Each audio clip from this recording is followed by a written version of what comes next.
നമസ്കാരം. നമ്മൾ IPO apply ചെയ്തതിൻ്റെ മാൻഡേറ്റ് ഗൂഗിൾ പേയിൽ വന്നിട്ടില്ല എന്നുള്ള പരാതി കുറേ അധികം കേൾക്കുന്നുണ്ടാണ്. എങ്ങനെയാണ് ഗൂഗിൾ പേയിൽ വന്നിട്ടുള്ള നമ്മുടെ മാൻഡേറ്റ് സെർച്ച് ചെയ്ത് കണ്ടുപിടിക്കുക എന്ന് മനസ്സിലാക്കാൻ ഒരു ചെറിയ വീഡിയോ.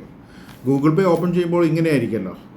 നമ്മൾക്ക് ആദ്യം തന്നെ പീപ്പിൾ എന്ന് പറഞ്ഞ ഹെഡിൽ നമ്മൾ ഈ റീസെൻ്റായിട്ട് പേ ചെയ്ത ആളുകളുടെ ഡീറ്റെയിൽസ് അവിടെ കാണിക്കുന്നുണ്ടാവും. ദെൻ താപ്പോട്ട് പോകുന്ന സമയത്ത് ബിൽസ് ആൻഡ് റീചാർജസ് എന്നൊരു ഓപ്ഷൻ ഉണ്ടാവും. നമ്മുടെ റീചാർജിങ് ഒക്കെ തൊട്ട് താഴെ ബിസിനസ് എന്ന് പറഞ്ഞ ഓപ്ഷനിൽ സാധാരണഗതിയിൽ ആദ്യം തന്നെ ഇങ്ങനെ കാണിക്കും SBI ഫണ്ട്സ് എന്നിട്ട് നമ്മൾ കണ്ടിന്യൂ ചെയ്യുമ്പോൾ നമ്മളിവിടെ ഫെയിൽഡാണ് കാണിക്കുന്നത്.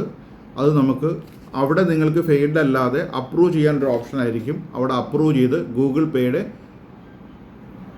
പിന്നെ അടിച്ച് അത് കംപ്ലീറ്റ് ചെയ്യുമ്പോഴാണ് ഈ ആപ്ലിക്കേഷൻ പ്രൊസീജിയർ കംപ്ലീറ്റ് ആവുക കേട്ടോ. പിന്നെ വേറൊരു ഓപ്ഷൻ അവിടെയും കണ്ടില്ല, നിങ്ങൾക്ക് പെട്ടെന്ന് കാണുന്നില്ലെങ്കിൽ നമ്മൾ ചെയ്യേണ്ട ഒരു ഓപ്ഷൻ എന്ന് പറഞ്ഞു കഴിഞ്ഞാൽ നമുക്ക് ഈ നമ്മുടെ പ്രൊഫൈലിലേക്ക് പോകാം. പ്രൊഫൈലിലേക്ക് പോയി കഴിയുമ്പോൾ നമ്മുടെ ഓട്ടോ പേ എന്ന് പറഞ്ഞൊരു ഓപ്ഷൻ ഉണ്ട്. അവിടെ നമുക്ക് പെൻഡിങ് എന്ന് ഓട്ടോ പേ എന്ന് പറയുന്നിടത്ത് സാധാരണഗതിയിൽ അത് കാണാറുണ്ടാവും. ഈ രണ്ട് ഓപ്ഷനാണ് നിങ്ങൾക്ക് ചെയ്യേണ്ടത്. പരിശോധിച്ച് നോക്കുക. ഓക്കെ.